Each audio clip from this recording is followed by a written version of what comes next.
Bismillahirrahmanirrahim.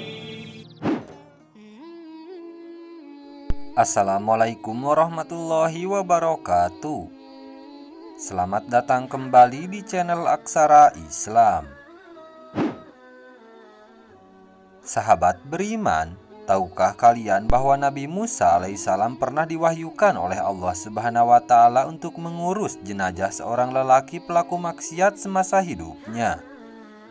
Namun kala mengurus jenazah lelaki tersebut, Nabi Musa alaihissalam ditunjukkan oleh Allah Subhanahu wa Ta'ala berupa akhir yang baik atau husnul khotimah pada jenazahnya. Dinukil dari riwayat hadis dalam kitab Ushpuriyah karya Syekh Muhammad bin Abu Bakar al-Uspuri, Nabi Musa alaihissalam mendapat wahyu dari Allah Subhanahu wa Ta'ala untuk mengurus jenazah seorang lelaki di pembuangan sampah.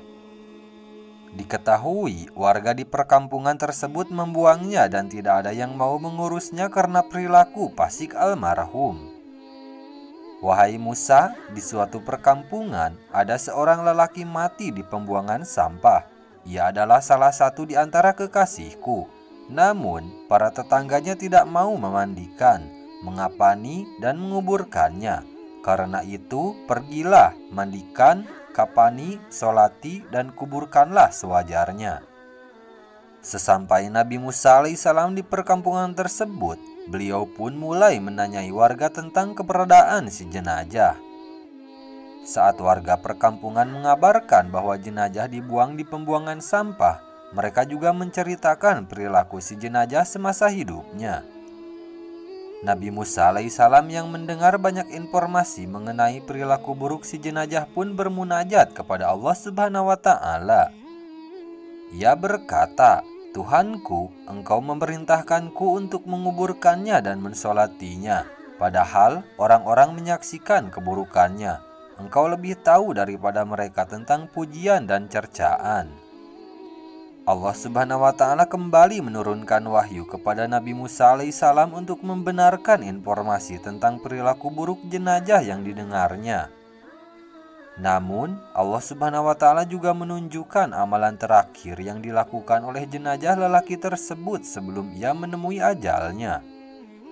Usut punya usut, amalan terakhir yang dilakukan oleh lelaki tersebut adalah memohon ampun kepada Allah Subhanahu wa Ta'ala. Menurut riwayat, ada 3 doa yang dipanjatkan oleh lelaki tersebut di hari-hari terakhirnya. Pertama, lelaki tersebut mengakui perbuatan maksiat yang dilakukannya. Ia berdoa kepada Allah Subhanahu wa Ta'ala, "Wahai Tuhanku, sesungguhnya Engkau mengetahui perbuatan-perbuatan maksiatku yang sebenarnya juga aku benci dalam hati. Namun, ada 3 hal berkumpul bersamaku sehingga aku melakukan perbuatan maksiat yang sebenarnya aku benci dalam hati itu, yaitu hawa nafsu, teman yang buruk, dan iblis. Karena itu, ampunilah aku."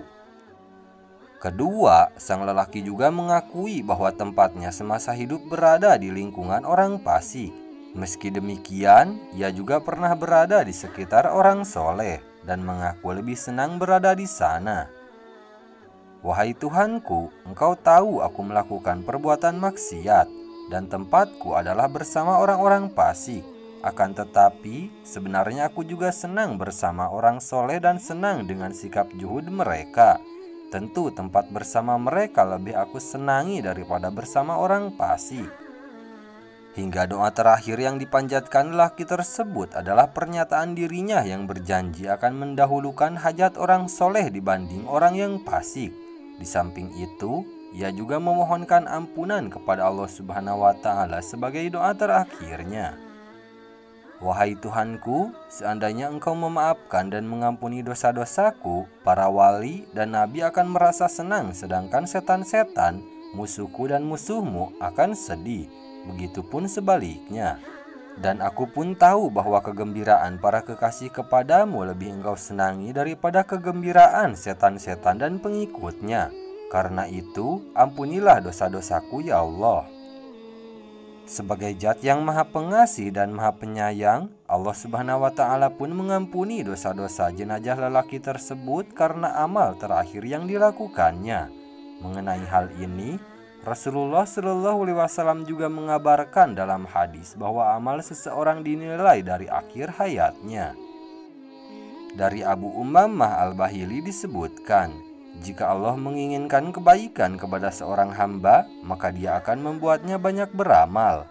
Beliau ditanya, bagaimana Allah membuatnya banyak beramal? Beliau menjawab, diberinya taufik untuk beramal soleh sebelum mati. Kemudian dia dicabut dalam keadaan seperti itu. Hadis riwayat Ahmad. Nah, itu dia sahabat beriman, penjelasan tentang kisah pelaku maksiat yang jasadnya dibuang tapi dicintai Allah Subhanahu wa ta'ala. Sekian dulu video dari kami. Jangan lupa dukung channel Aksara Islam dengan klik tombol subscribe. Assalamualaikum warahmatullahi wabarakatuh.